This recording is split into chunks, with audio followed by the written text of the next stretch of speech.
his thoughts. To his left stood the pointed stalagmite tower of Sorcerer, the school of wizardry. Drizzt would spend the first 6 months of his 10th and last year of study in there. Before him, at the back of the level, loomed the most impressive structure, Trilogy, the school of Lolth, carved from the stone into the likeness of a giant spider. By Drow reckoning, this was the Academy's most important building, and that was normally reserved for females. Male students were housed within Trilogy only during their last 6 months of study, while Sorcerer and Trilogy were the more graceful structures. The most important building for Drizzt at that tentative moment lined the wall to his right, the pyramidal structure of Melee Magvir, the School of Fighters. This building would be Drizzt's home for the next 9 years. His companions, he now realized, were those other dark elves in the compound, fighters like himself, about to begin their formal training. The class at 25 was unusually large for the School of Fighters. Even more unusually, several of the novice students were nobles. Drizzt wondered how his skills would measure up against theirs, how his sessions with Zaknafein compared to the battles these others had no doubt fought with the weapons masters of their respective families. Those thoughts inevitably led Drizzt back to his last encounter with his mentor. He quickly dismissed the memories of that unpleasant duel, and more pointedly, the disturbing question Zak's observations had forced him to consider. There was no place for such doubts on this occasion. Melee Magvir loomed before him, the greatest test and the greatest lesson of his young life. "My greetings," came a voice behind him. Drizzt turned to face a fellow novice, who wore a sword and dirk uncomfortably on his belt, and who appeared even more nervous than Drizzt. A comforting sight. "Kelnaz of House Kennefin, 15th house," the novice said. "Drizzt O'Wyrden, of Daermon and Ashesbernon, House O'Wyrden, 9th house of Menzo Baranzon," Drizzt replied automatically, exactly as Matron Mellis had instructed him. "A noble," remarked Kelnaz, understanding the significance of Drizzt bearing the same surname as his house. Kelnaz dropped into a low bow. "I am honored by your presence." Drizzt was starting to like this place already. With the treatment he normally received at home, he hardly thought of himself as a man. Any self-important notions that might have occurred to him from Kelnaz's gracious greeting were dispelled a moment later, though, when the masters came out. Drizzt saw his brother Dinan among them, but pretended, as Dinan had warned him to, not to notice, nor to accept any special treatment. Drizzt rushed inside Melee Magvir along with the rest of the students when the whips began to snap, and the masters shouted the dire consequences of their action. They were herded down a few side corridors and into an oval room. "Sit or stand as you will," one of the masters growled. Noticing two of the students whispering off to the side, the master took his whip and with a crack took one of their clothes off his feet. Drizzt couldn't believe how quickly the room then came toward him. "I am Hatchnet," the master began in a resounding voice, "the master of lore. This room will be your hall of instruction for 50 cycles of Narvandale." He looked around at the adorned belts on every figure. "You will bring no obstacle to this place." Hatchnet paced the perimeter of the room, making certain that every eye followed his movements attentively. "You are Drow," he snapped suddenly. "Do you understand what that means? Do you know where you come from and the history of our people? Menzo Baranzon was not always our home, nor was any other cavern of the Underdark. Once we walked the surface of the world." He spun suddenly and came up right in Drizzt's face. "Do you know of the surface?" Master Hatchnet snorted. Drizzt replied and shook his head. "An awful place," Hatchnet continued, turning back to the whole of the group. "Each day, as the glow begins its rise in Narvandale, a great ball of fire rises into the open sky above, bringing hours of a light greater than the punishing spells of the priestesses of Lolth." He held his arms outstretched, with his eyes turned upward, and an unbelievable grimace spread across his face. Students' gasps rose up all about him. "Even in the night, when the ball of fire is gone below the far rim of the world," he continued, weaving his words as if he were telling a horror One cannot escape the uncounted terrors of the surface. Reminders of what the next day will bring, dots of light, and sometimes a lesser ball of silvery fire, mar the sky's blessed darkness. Once our people walked the surface of the world, he repeated, his tone now one of lament. In ages long past, even longer than the lines of the great houses. In that distant age, we walked beside the pale-skinned elves, the fairies. It cannot be true, one student cried from the side. Hatchnet looked at him earnestly, considering whether more would be gained by beating the student for his unasked-for interruption, or by allowing the group to participate. It is, he replied, choosing the latter course. We thought the fairies our friends. We called them kin. We could not know, in our innocence, that they were the embodiments of deceit and evil. We could not know that they would turn on us suddenly and drive us from them, slaughtering our children and the eldest of our race. Without mercy, the evil fairies pursued us across the surface world.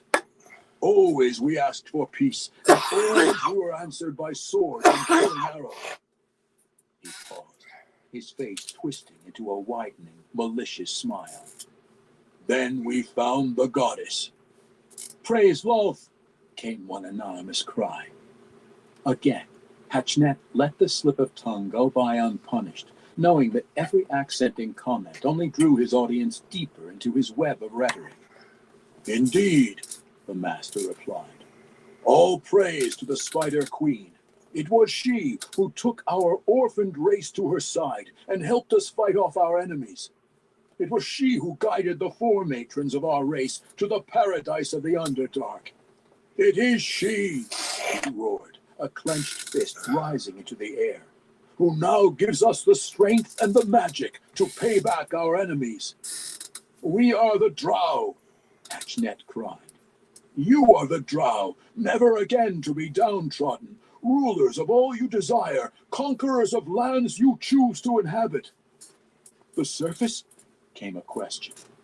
The surface, echoed Hatchnet with a laugh. Who would want to return to that vile place? Let the fairies have it. Let them burn under the fires of the open sky.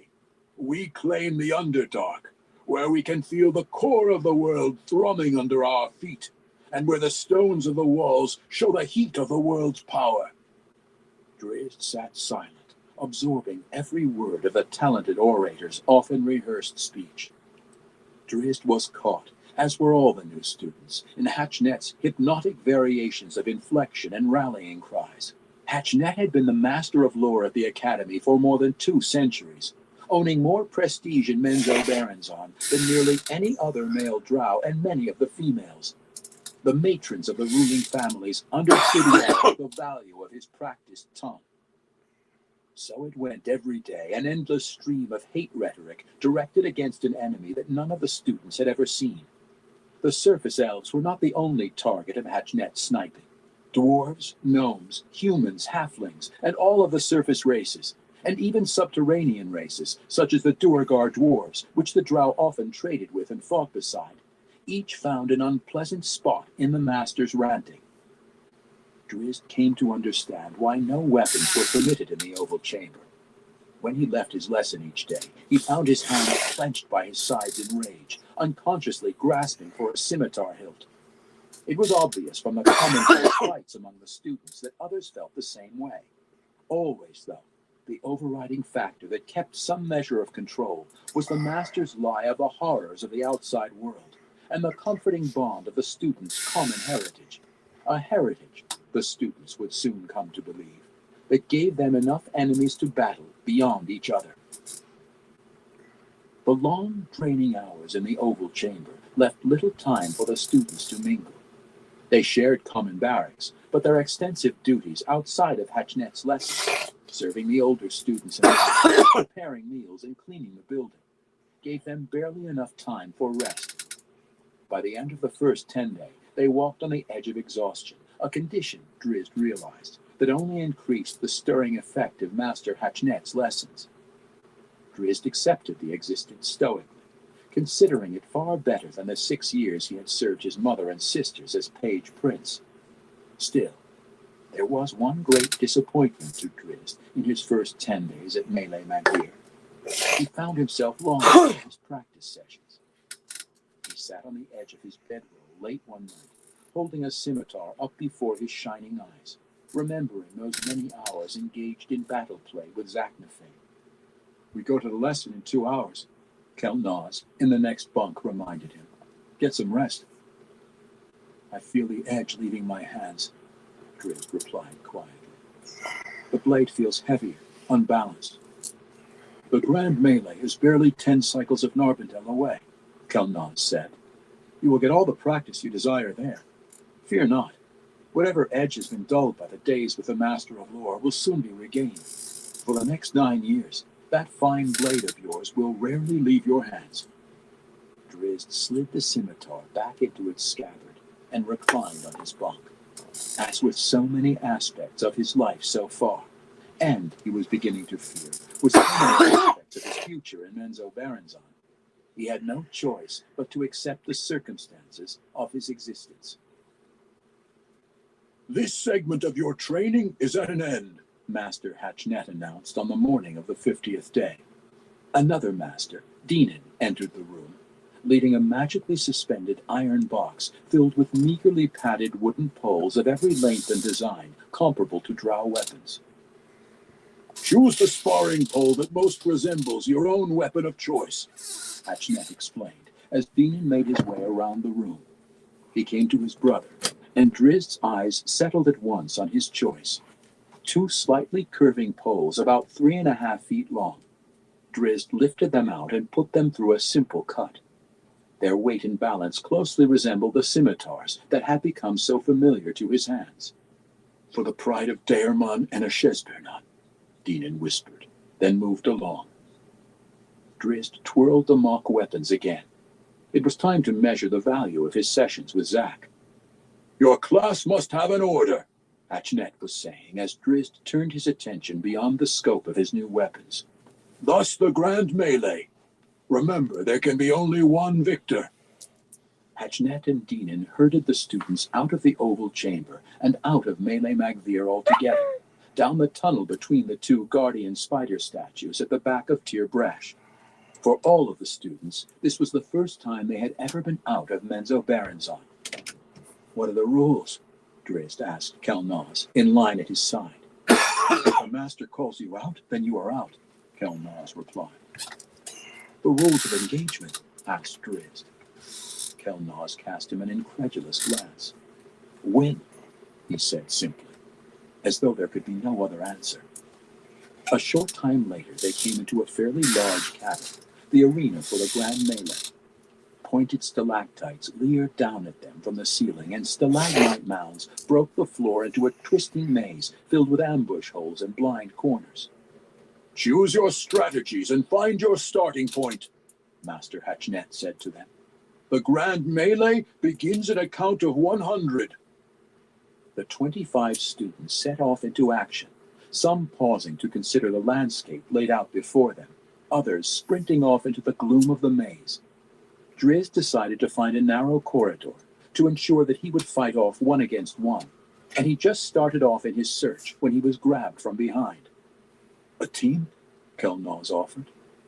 Drizzt did not respond, unsure of the others' fighting worth and the accepted practices of this traditional encounter. "Others are forming into teams," Kelnaz pressed. "Some in 3s. Together we might have a chance." "The master said there could be only one victor," Drizzt reasoned. "Who better than you, if not me?" Kelnaz replied with a sly wink. "Let us defeat the others. Then we can decide the issue between ourselves." The reasoning seemed prudent, and with Hatchnet's count already approaching 75, Drizzt had little time to ponder the possibilities. He clapped Kelnaz on the shoulder and led his new ally into the maze. Catwalks had been constructed all around the room's perimeter, even crossing through the center of the chamber, to give the judging masters a good view of all the action below. A dozen of them were up there now, all eagerly awaiting the first battles, so that they might measure the talent of this young class. 100! cried Hatchnet from his high perch. Kelnaz began to move, but Drizzt stopped him, keeping him back in the narrow corridor between two long stalagmite mounds. "Let them come to us," Drizzt signaled in the silent hand and facial expression code. He crouched in battle readiness. "Let them fight each other to weariness. Patience is our ally." Kelnaz relaxed, thinking he had made a good choice in Drizzt. Their patience was not tested severely, though, for a moment later, a tall and aggressive student burst into their defensive position, wielding a long spear-shaped pole. He came right in on Drizzt, slapping with the butt of his weapon, then spinning it over full in a rapid thrust designed for a quick kill, a strong move perfectly executed. To Drizzt, though, it seemed the most basic of attack routines. Too basic, almost, for Drizzt hardly believed that a trained student would attack another skilled fighter in such a straightforward manner.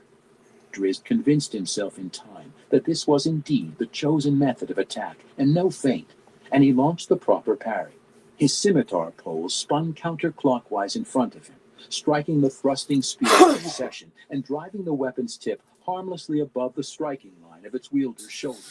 The aggressive attacker, stunned by the advanced parry, found himself open and off balance. Barely a split second later, before the attacker could even begin to recover, Drizzt's counter poked one, then the other scimitar pole into his chest. A soft blue light appeared on the stunned student's face, and he and Drizzt followed its line to see a wand-wielding master looking down at them from the catwalk. "You are defeated," the master said to the tall student. "Fall where you stand." The student shot an angry glare at Drizzt and obediently dropped to the stone. "Come," Drizzt said to Kelnaz, casting a glance up at the master's revealing light. "Any others in the area will know of our position now.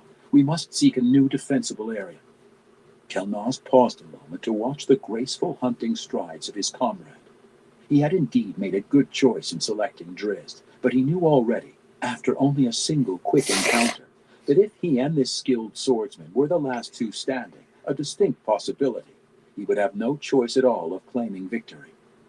Together they rushed around a blind corner, right into two opponents. Kelnaz chased after one, who fled in fright, and Drizzt faced off against the other, who wielded sword and dirk poles. A wide smile of growing confidence crossed Drizzt's face as his opponent took the offensive, launching routines similarly basic to those of a spear wielder that Drizzt had easily dispatched.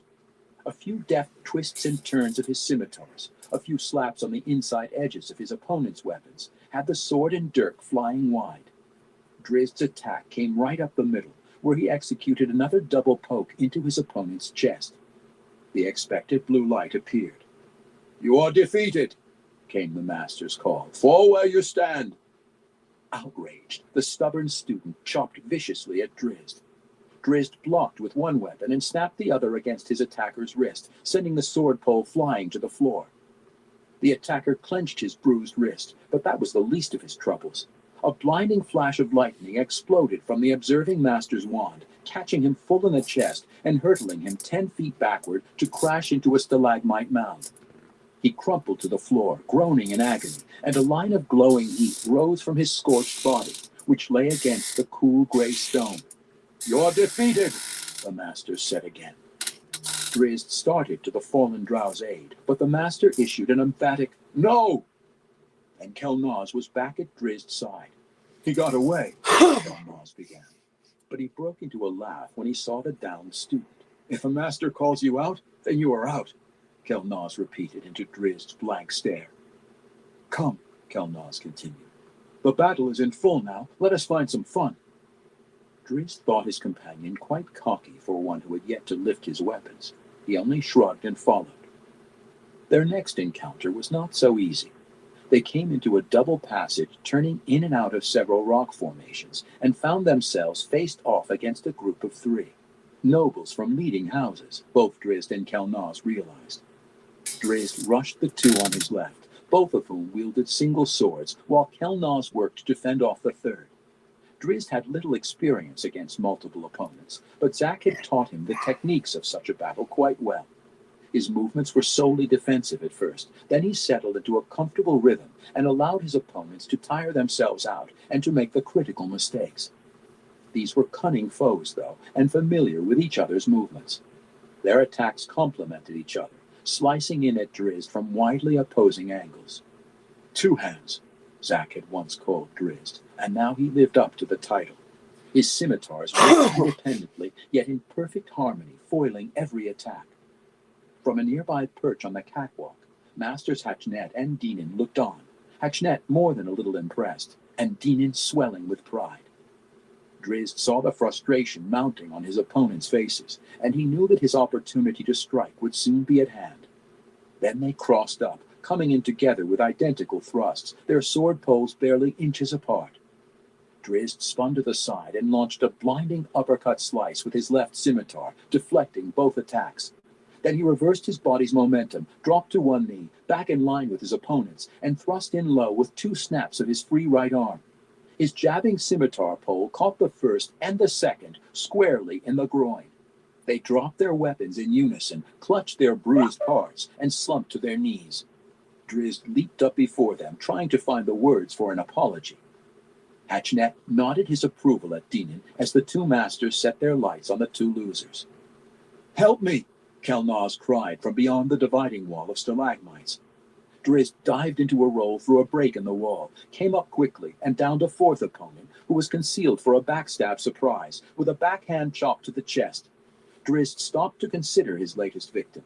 He hadn't even consciously known that the drow was there, but his aim had been perfect. Hatchnet blew a low whistle as he shifted his light to the most recent loser's face. "He is good," the master breathed. Drizzt saw Kelnaz a short distance away, practically forced down to his back by his opponent's skilled maneuvers. Drizzt leaped between the two and deflected an attack that surely would have finished Kelnaz. This newest opponent, wielding two sword poles, proved Drizzt's toughest challenge yet. He came at Drizzt with complicated feints and twists, forcing him on his heels more than once. "Brigand of House Beanry," Hatchnet whispered to Dinan. Dinan understood the significance and hoped that his young brother was up to the test. Brigand was not a disappointment to his distinguished kin. His moves came skilled and measured, and he and Drizzt danced about for many minutes with neither finding any advantage. The daring Brigand then came in with the attack routine perhaps most familiar to Drizzt, the double thrust low. Drizzt executed the crossdown to perfection, the appropriate parry as Zaknafein had so pointedly proved to him. Never satisfied, though, Drizzt then reacted on an impulse, agilely snapping a foot up between the hilts of his crossed blades and into his opponent's face. The stunned son of House Beanry fell back against the wall. "I knew the parry was wrong," Drizzt cried, already savoring the next time he would get the opportunity to foil the double thrust blow in a session against Zack. "He is good," Hatchnet gasped again to his glowing companion. Dazed, Brigand could not fight his way out of the disadvantage. He put a globe of darkness around himself, but Drizzt waded right in, more than willing to fight blindly. Drizzt put the son of House Beanry through a quick series of attacks, ending with one of Drizzt's scimitar poles against Brigand's exposed neck. "I am defeated," the young Beanry conceded, feeling the pole. Hearing the call, Master Hatchnet dispelled the darkness. Brigand set both his weapons on the stone and slumped down, and the blue light appeared on his face. Drizzt couldn't hold back the widening grin. Were there any here that he could not defeat, he wondered? Drizzt then felt an explosion on the back of his head that dropped him to his knees. He managed to look back in time to see Kelnaz walking away. "A fool," Hatchnet chuckled, putting his light on Drizzt, then turning his gaze upon Dinan. "A good fool." Dinan crossed his arms in front of his chest, his face glowing brightly now in a flush of embarrassment and anger. Drizzt felt the cool stone against his cheek, but his only thoughts at that moment were rooted in the past, locked onto Zaknafein's sarcastic but painfully accurate statement. "It is our way." 13. The price of winning.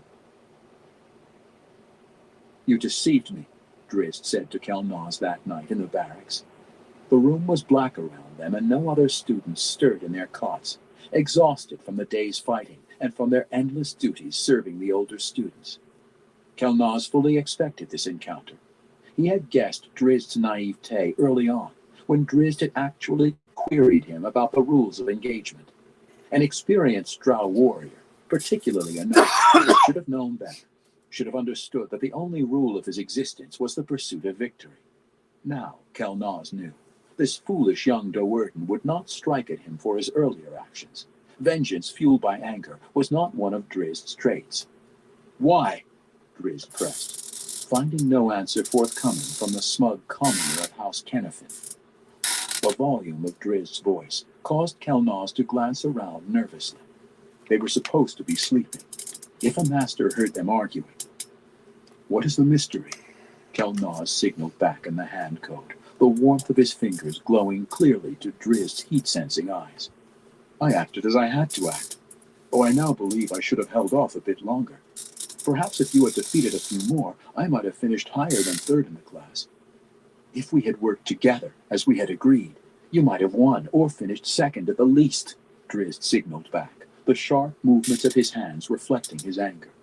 Most assuredly second, Kelnaz replied. I knew from the beginning that I would be no match for you. You are the finest swordsman I have ever seen. Not by the master's standing, Drizzt grumbled back. Eighth is not so low, Kelnaz whispered back. Bergenyon is only ranked 10th, and he is from the ruling house of Menzoberranzan. You should be glad that your standing is not to be envied by your classmates. A shuffle outside the room's door sent Kelnaz back into the silent code. Holding a higher rank means only that I have more fighters eyeing my back as a convenient place to rest their daggers. Drizzt let the implication of Kelnaz's statement slip by. He refused to consider such treachery as mechanic. Bergenyon was the finest fighter I saw in the Grand Melee, he signaled. He had you beaten until I interceded on your behalf. Kelnaz smiled the thought away. Let Bergenyon serve as a cook in some lowly house for all I care, he whispered even more quietly than before, for the son of House Baenri's bunk was only a few yards away. He is 10th, yet I, Kelnaz of Kennefin, am 3rd. I am 8th, said Drizzt, an uncharacteristic edge on his voice, more anger than jealousy. But I could defeat you with any weapon. Kelnaz shrugged, a strangely blurring movement to onlookers seeing in the infrared spectrum. You did not, he signaled. I won our encounter. Encounter? Drizzt gasped. You deceived me, that is all. Who was left standing? Kelnaz pointedly reminded him. Who wore the blue light of a master's wand? Honor demands that there be rules of engagement, Drizzt. There is a rule, Kelnaz snapped back at him. You may do whatever you can get away with. I won our encounter, Drizzt Do'Urden, and I hold the higher rank. That is all that matters. In the heat of the argument, their voices had grown too loud. The door to the room swung wide, and a master stepped onto the threshold, his form vividly outlined by the hallway's blue lights. Both students promptly rolled over and closed their eyes and their mouths. The finality of Kelnaz's last statement wrought Drizzt to some prudent observations. He realized then that his friendship with Kelnaz had come to an end, and perhaps that he and Kelnaz had never been friends at all. You have seen him? Alden asked, his fingers tapping anxiously on the small table in the highest chamber of his private quarters. Alden had set the younger students of Sorcerre to work repairing the blasted place, but the scorch marks on the stone walls remained, a legacy of Alden's fireball. I have, replied Massage. I have heard of his skill with weapons. 8th in his class after the Grand Melee, said Alden. A fine achievement. By all accounts, he has the prowess to be first, said Massage. One day he will claim that title. I shall be careful about that one. He will never live to claim it, Alden promised. House Do'Urden puts great pride in his purple-eyed youth, and thus I have decided upon Drizzt as my first target for revenge. His death will bring pain to that treacherous matron Malice. Massage saw a problem here, and decided to put to rest once and for all. You will not harm him, he warned Alden. You will not even go near him. Alden's tone became no less grim.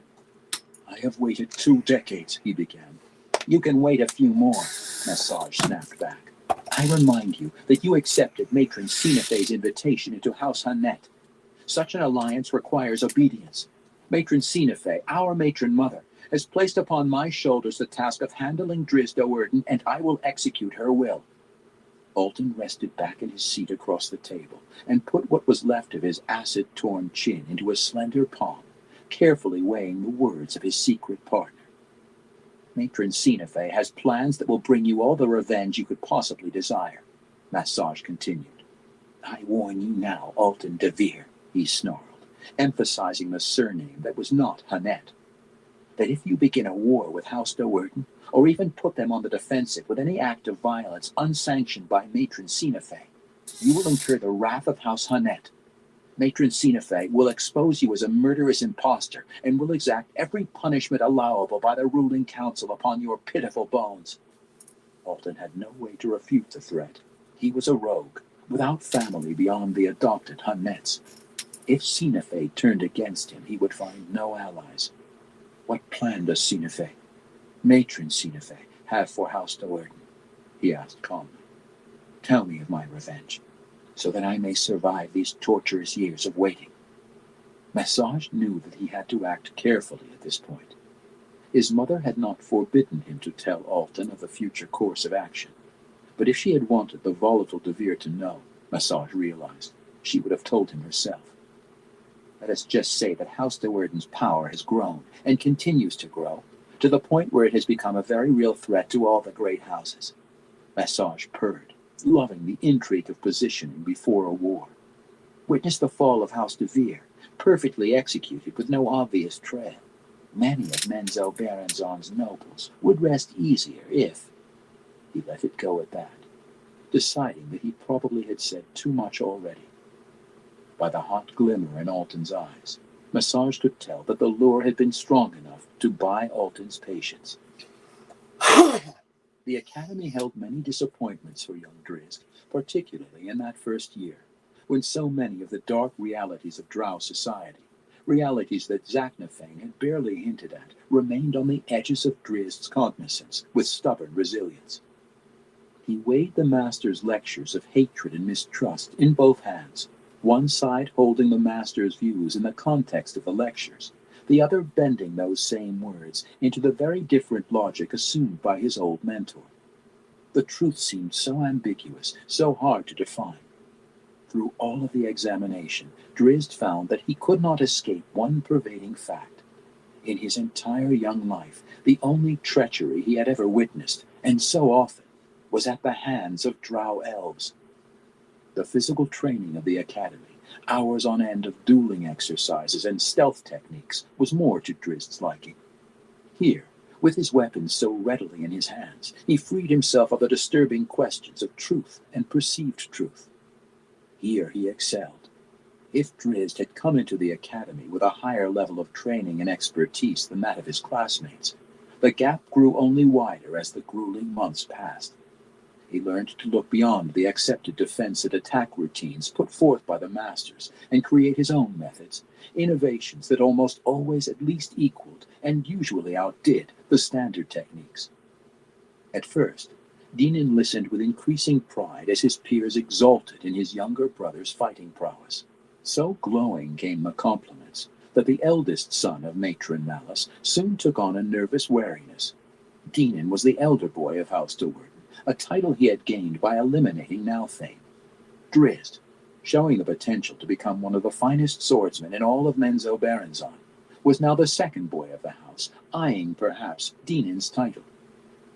Similarly, Drizzt's fellow students did not miss the growing brilliance of his fighting dance. Often they viewed it too close for their liking. They looked upon Drizzt with seething jealousy, wondering if they could ever measure up against his whirling scimitars. Pragmatism was ever a strong trait in Drow elves.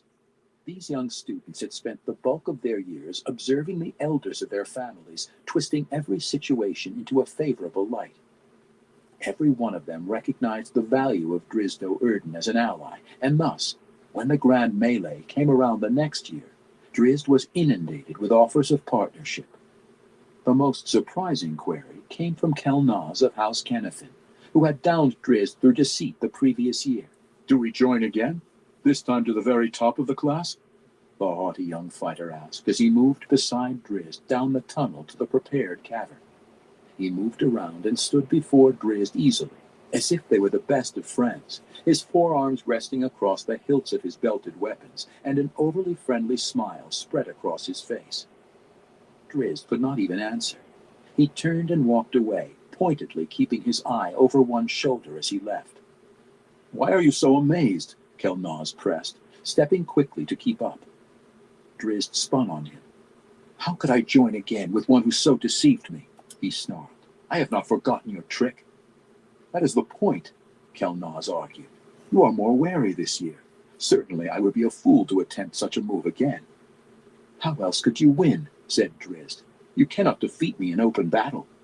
His words were not a boast, just a fact that Kelnaz accepted as readily as Drizzt.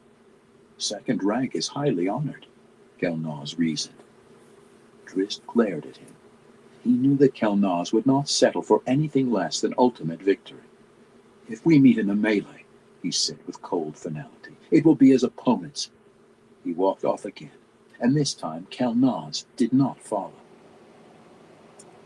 Luck bestowed a measure of justice upon Drizzt that day, for his first opponent and first victim in the grand melee was none other than his former partner. Drizzt found Kelnaz in the same corridor they had used as a defensible starting point the previous year, and took him down with his very first attack combination. Drizzt somehow managed to hold back on his winning thrust, though he truly wanted to jab his scimitar pole into Kelnaz's ribs with all his strength. Then Drizzt was off into the shadows, picking his way carefully until the numbers of surviving opponents began to dwindle. With his reputation, Drizzt had to be extra wary, for his classmates recognized a common advantage in eliminating one of his prowess early in the competition. Working alone, Drizzt had to fully scope out every battle before he engaged, to ensure that each opponent had no secret companions lurking nearby. This was Drizzt's arena, the place where he felt most comfortable, and he was up to the challenge. In 2 hours, only 5 competitors remained, and after another 2 hours of cat and mouse, it came down to only 2, Drizzt and Bourguignon Béhenry. Drizzt moved out into an open stretch of the cavern. "Come out then, student Béhenry," he called. "Let us settle this challenge openly and with honor."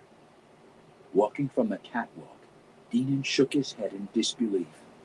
"He has relinquished all advantage," said Master Hatchnet, standing beside the elder boy of House Do'Urden.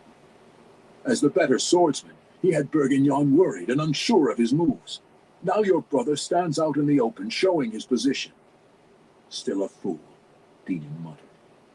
Hatchnet spotted Bourguignon slipping behind a stalagmite mound a few yards behind Drizzt. "It should be settled soon." "Are you afraid?" Drizzt yelled into the gloom. "If you truly deserve the top rank, as you freely boast, then come out and face me openly. Prove your words, Bourguignon Béhenry, or never speak them again." The expected rush of motion from behind sent Drizzt into a sidelong roll. "Fighting is more than swordplay," the son of House Béhenry cried as he came on, his eyes gleaming at the advantage he now seemed to hold. Bourguignon stumbled then, tripped up by a wire Drizzt had set out, and fell flat to his face. Drizzt was on him in a flash, scimitar pole tip in at Bourguignon's throat. "So I have learned," Drizzt replied grimly. "Thus a Do'Urden becomes the champion," Hatchnet observed, putting his blue light on the face of House Béhenry's defeated son. Hatchnet followed Dinan's widening smile with a prudent reminder. "Elder boys should beware second boys with such skills." While Drizzt took little pride in his victory that second year, he took great satisfaction in the continued growth of his fighting skills. He practiced every waking hour when he was not busy in the many serving duties of a young student. Those duties were reduced as the years passed. The youngest students were worked the hardest, and Drizzt found more and more time in private training. He reveled in the dance of his blades and the harmony of his movements. His scimitars became his only friends, the only things he dared to trust. He won the grand melee again the third year, and the year after that, despite the conspiracies of many others against him. To the masters, it became obvious that none in Drizzt's class would ever defeat him, and the next year they placed him into the grand melee of students 3 years his senior. He won that one too. The academy, Above anything else in Menzoberranzan was a structured place, and though Drizd's advanced skill defied that structure in terms of battle prowess, his tenure as a student would not be lessened. As a fighter, he would spend 10 years in the academy, not such a long time considering the 30 years of study a wizard endured in Sorcerre, or the 50 years a budding priestess would spend in Eric Tinolith. While fighters began their training at the young age of 20, wizards could not start until their 25th birthday, and clerics had to wait until the age of 40. The first 4 years in Melee Macvir were devoted to singular combat, the handling of weapons. In this, the masters could teach Drizzt little that Zaknafein had not already shown him. After that, though, the lessons became more involved. The young Drow warrior spent 2 full years learning group fighting tactics with other warriors, and the subsequent 3 years incorporated those tactics into warfare techniques beside and against wizards and clerics. The final year at the academy rounded out the fighter's education. The first 6 months were spent in Sorcerre, learning the basics of magic use, and the last 6, the prelude to graduation, saw the fighters in tutelage under the priestesses of Eric Tinolith. All the while there remained the rhetoric, the hammering in of those precepts that the Spider Queen held so dear, those lies of hatred that held the Drow in a state of controllable chaos. To Drizzt, the academy became a personal challenge, a private classroom within the impenetrable womb of his whirling scimitars. Inside the adamantine walls he formed with those blades, Drizzt found he could ignore the many injustices he observed all around him, and could somewhat insulate himself against words that would have poisoned his heart. The academy was a place of constant ambition and deceit, a breeding ground for the ravenous, consuming hunger for power that marked the life of all the Drow. Drizzt would survive it unscathed, he promised himself.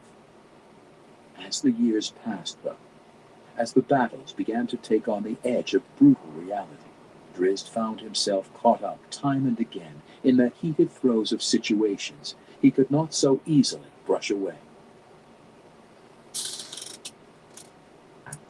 14. Proper respect. They moved through the winding tunnels as quietly as a whispering breeze, each step measured in stealth and ended in alert posture.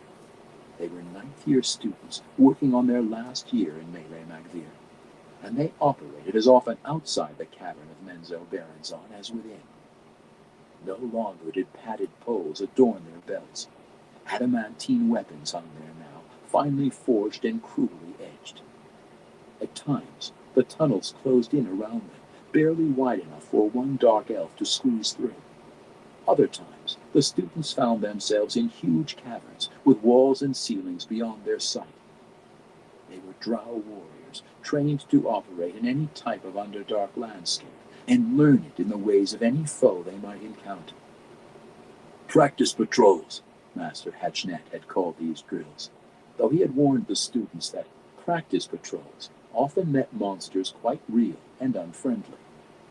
Drizzt, still rated in the top of his class and in the point position, led this group, with Master Hatchnet and 10 other students following in formation behind. Only 22 of the original 25 in Drizd's class remained. One had been dismissed and subsequently executed for a foiled assassination attempt on a high-ranking student. A second had been killed in the practice arena, and a third had died in his bunk of natural causes, for a dagger in the heart quite naturally ends one's life. In another tunnel a short distance away, Bergignon Behenry, holding the class's second rank, led Master Dinan and the other half of the class in a similar exercise. Day after day, Drizzt and the others had struggled to keep the fine edge of readiness. In 3 months of these mock patrols, the group had encountered only one monster, a cave fisher, a nasty crab-like denizen of the Underdark. Even that conflict had provided only brief excitement and no practical experience, for the cave fisher had slipped out along the high ledges before the Drow patrol could even get a strike at it. This day, Drizzt sensed something different. Perhaps it was an unusual edge on Master Hatchnet's voice, or a tingling in the stones of the cavern, a subtle vibration that hinted to Drizzt subconscious of other creatures in the maze of tunnels. Whatever the reason, Drizzt knew enough to follow his instincts, and he was not surprised when the telltale glow of a heat source flitted down a side passage on the periphery of his vision. He signaled for the rest of the patrol to halt, then quickly climbed to a perch on a tiny ledge above the side passage's exit. When the intruder emerged into the main tunnel, he found himself lying back down on the floor with two scimitar blades crossed over his neck. Drizzt backed away immediately when he recognized his victim as another Drow student. "What are you doing down here?" Master Hatchnet demanded of the intruder. "You know that the tunnels outside Menzo Baranzan are not to be traveled by any but the patrols." "Your pardon, Master," the student pleaded. "I bring news of an alert." All in the patrol crowded around, but Hatchnet backed them off with a glare and ordered Drizzt to set them out in defensive positions. "A child is missing," the student went on. "A princess of House Baenri. Monsters have been spotted in the tunnels." "What sort of monsters?" Hatchnet asked.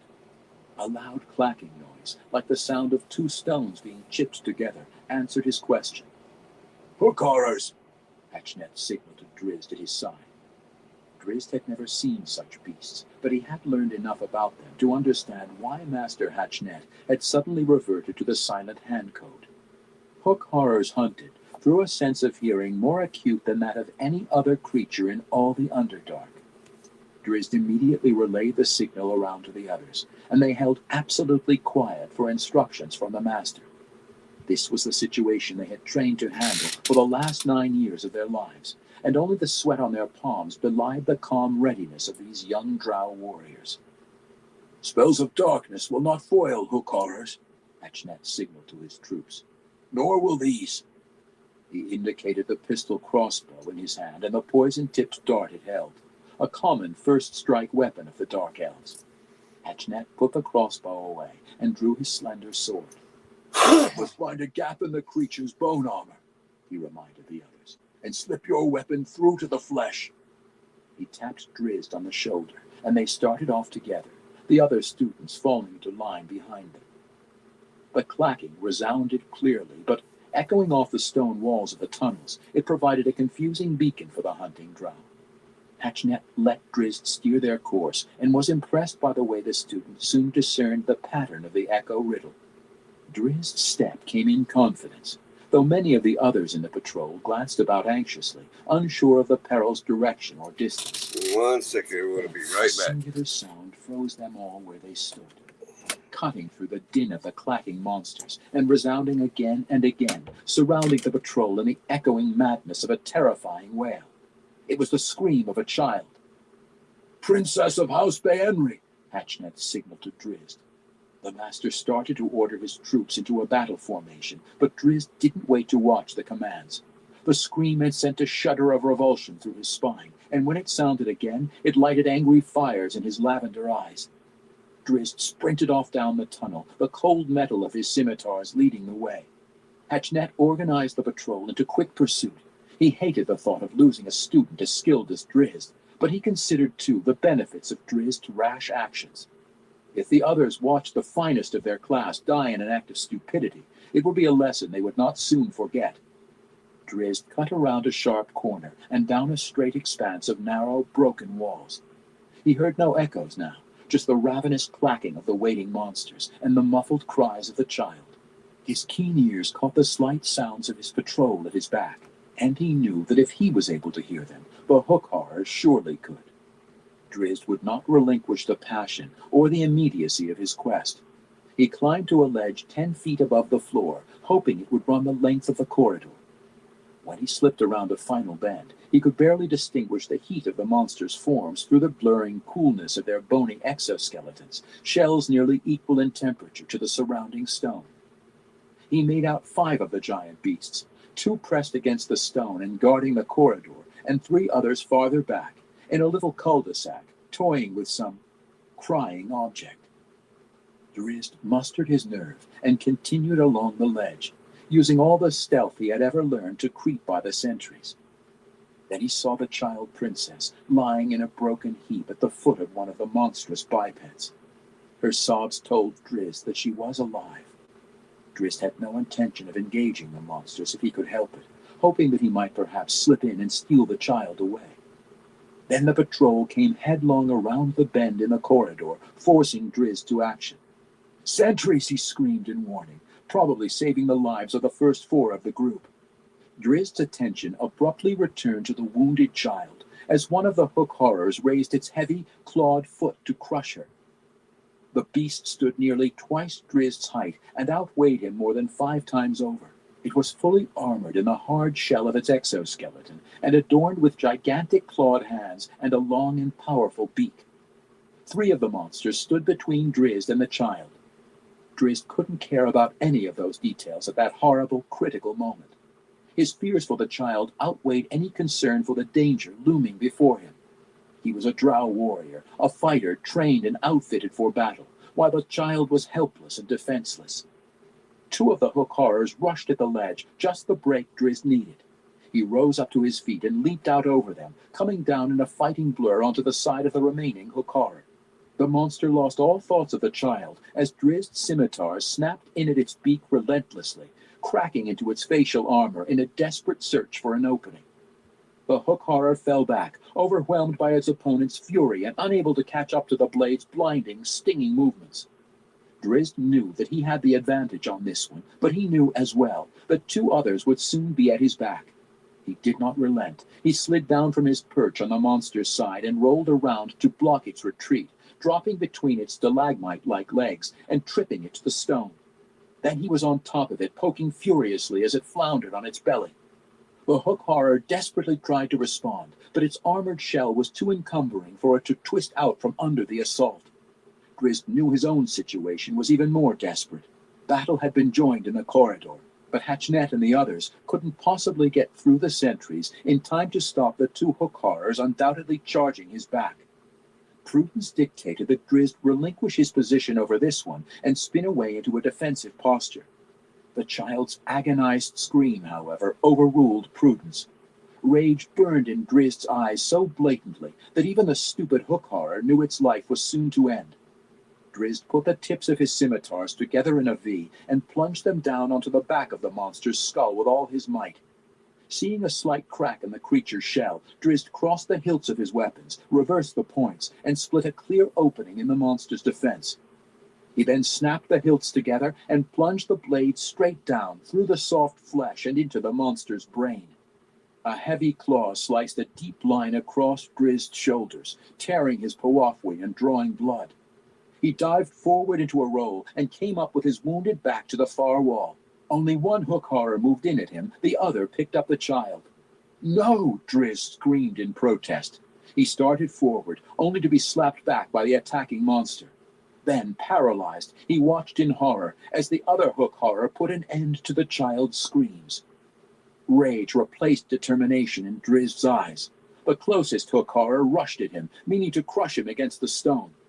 Drizzt recognized its intentions and didn't even try to dodge out of the way. Instead, he reversed his grip on his weapons and locked them against the wall above his shoulders.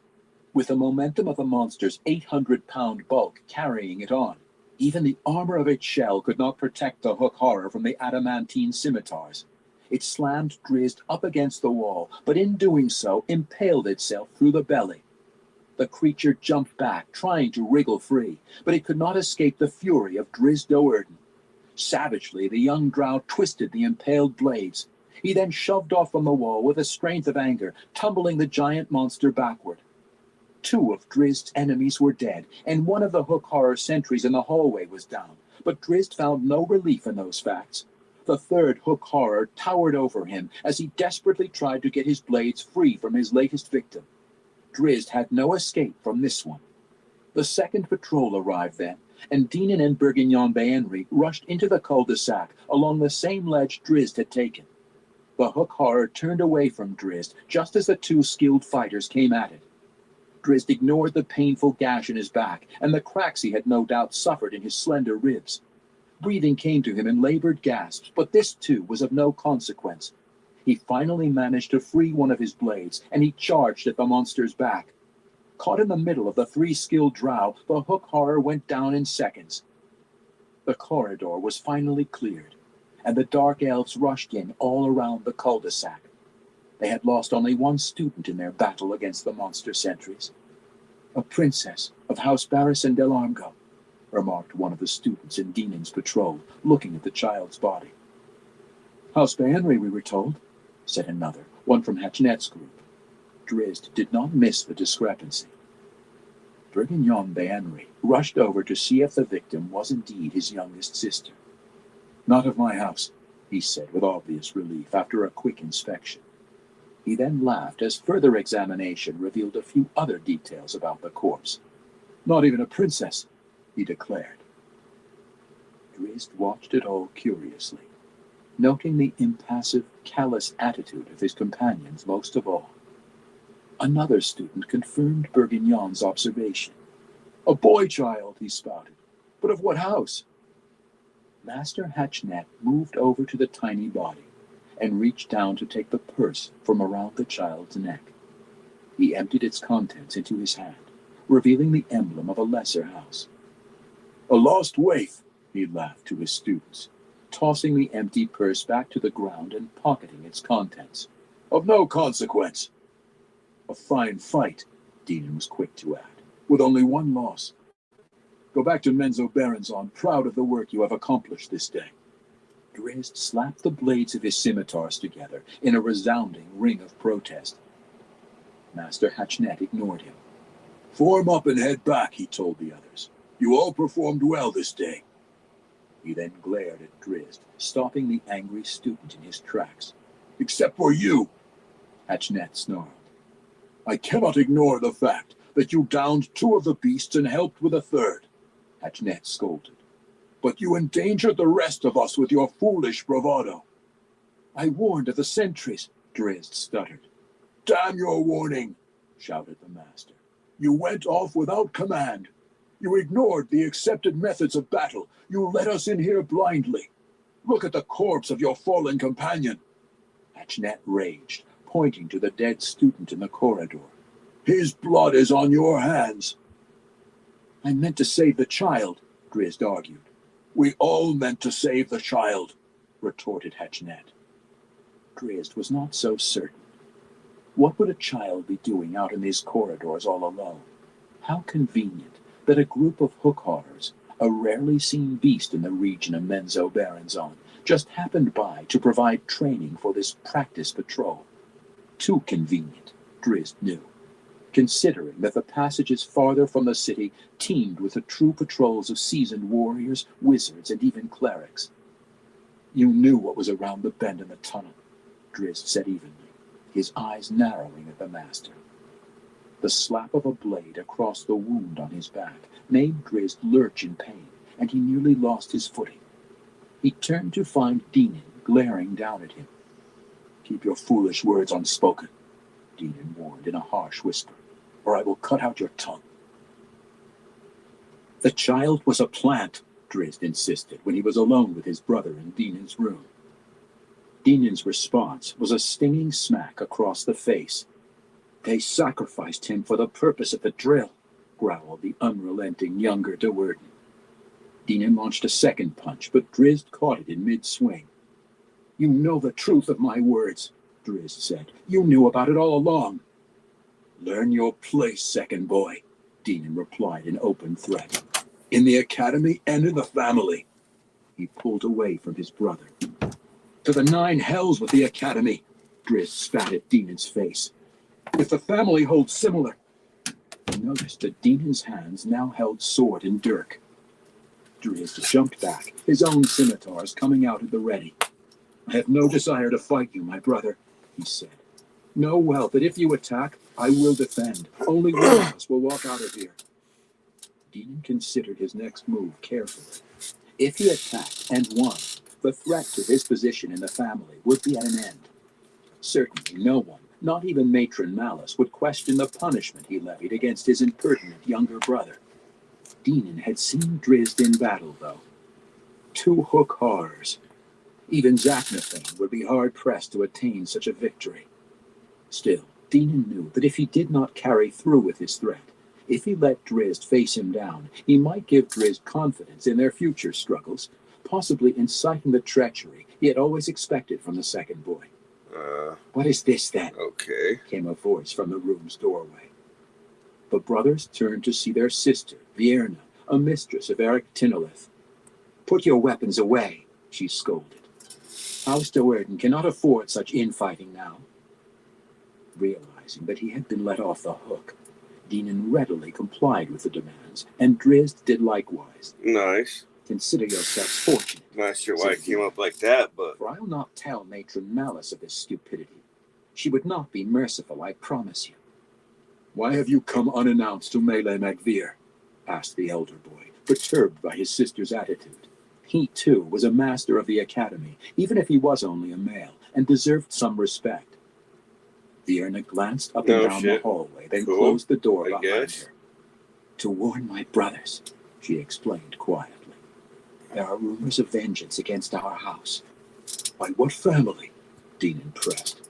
Drizzt just stood back in confused silence and let the two continue. For what deed? For the elimination of House de Veer, I would presume, replied Vierna. Little is known. The rumors are vague. I wanted to warn you both, though, so that you might keep your guard especially high in the coming months. House de Veer, many years ago, said Dinan. What penalty could still be enacted? Vierna shrugged. They are just rumors, she said. Rumors to be listened to. We have been accused of a wrongful deed? Drizzt asked. Surely our family must call out this false accuser. Vierna and Dinan exchanged smiles. Wrongful? Vierna laughed. Drizzt's expression revealed his confusion. On the very night you were born, Dinan, House de Veer ceased to exist. An excellent attack, thank you. House de Veer, gasped Drizzt, unable to come to terms with the startling news. Of course, Drizzt knew of such battles, but he had held out hope that his own family was above that sort of murder. One of the finest eliminations ever carried out, Vierna boasted. Not a witness left alive. our family, murdered another family. I guess it helps I did it a little late, but I mainly did this late The deed was because perfectly executed. I have In trouble the eyes of Menzo sleeping, Barons and on, therefore it never happened. what I usually do is House de just Veer ceased to exist, smoke and said listen to a Drizzt. book before I go To to a sleep. child. So said Dinan with a laugh. I figured I'll 1,000 possibilities listen to a assaulted book Drizzt and at that awful smoke moment. and 1,000 chat with whoever pressing comes questions by. that he See needed that answered. helps me sleep or not. One in particular stood out vividly, Having welling like a lump insomnia of bile in sucks his throat. sometimes. Where was Zaknafein that night? He asked. In the chapel of House de Veer's clerics, of course, replied Vierna. Zaknafein plays his part in such business so very well. Drizzt rocked back on his heels, hardly able to believe what he was hearing. He knew that Zak had killed Drow before, had killed clerics of Lolth before, but Drizzt had always assumed that the weapons master had acted out of necessity, in self-defense. You should show more respect to your brother, Vierna scolded him. To draw weapons against Dinan. You owe him your life. You know? Dinan chuckled, casting Vierna a curious glance. You and I were melded that night, Vierna reminded him. Of course I know. What are you talking about? Asked Drizzt, almost afraid to hear the reply. You were to be the third-born male in the family, Vierna explained. The third living son. I have heard of my brother now.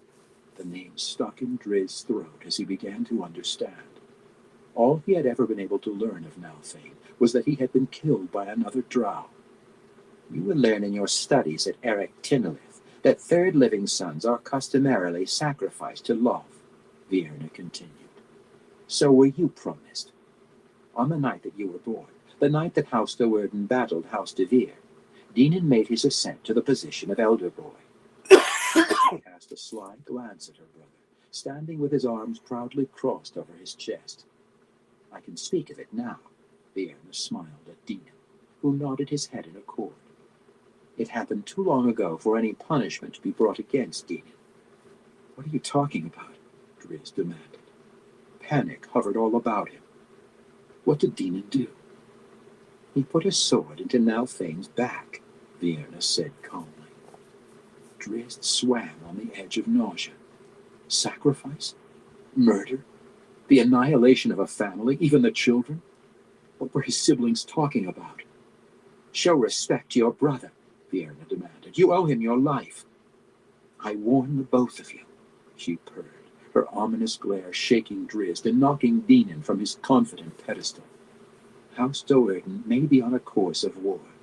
If either of you strike out against the other, you will bring the wrath of all your sisters and Matron Malice, 4 high priestesses, down upon your worthless soul. Confident that her threat carried sufficient weight, she turned and left the room. I will go, Drizzt whispered, wanting only to skulk away to a dark corner. You will go when you are dismissed, Dinan scolded.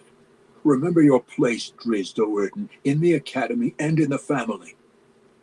As you remembered yours with Nalfane? The battle against Devere was won, Dinan replied, taking no offense. The act brought no peril to the family. Another wave of disgust swept over Drizzt. He felt as if the floor were climbing up to swallow him, and he almost hoped that it would. It is a difficult world we inhabit, Dinan said. We make it so, Drizzt retorted. He wanted to continue further, to implicate the Spider Queen and the whole amoral religion that would sanction such destructive and treacherous actions. Drizzt wisely held his tongue, though. Dinan wanted him dead. He understood that now. Drizzt understood as well that if he gave his scheming brother the opportunity to turn the females of the family against him, Dinan surely would. You must learn, Dinan said, again in a controlled tone, to accept the realities of your surroundings. You must learn to recognize your enemies and defeat them, by whatever means are available, Drizzt concluded. The mark of a true warrior, Dinan replied with a wicked laugh. Are our enemies drow elves? We are drow warriors, Dinan declared sternly. We do what we must to survive. As you did, on the night of my birth, Drizzt reasoned, though at this point there was no remaining trace of outrage in his resigned tone. You were cunning enough to get away cleanly with the deed. Dinan's reply, though expected, stung the younger drow profoundly. It never happened. 15. On the dark side. I am Drizzt. I know who you are, replied.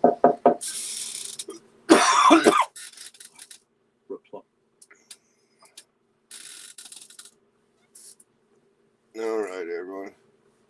I'm going to call into his life for tonight. I'm going to try to get back on again tomorrow night. I know I'll be slacking on it, but I'm going to try to get back on it again. I want to thank everyone who stops by and keep stopping by. And definitely appreciate all y'all support. Till next time, everyone. Y'all stay safe out there.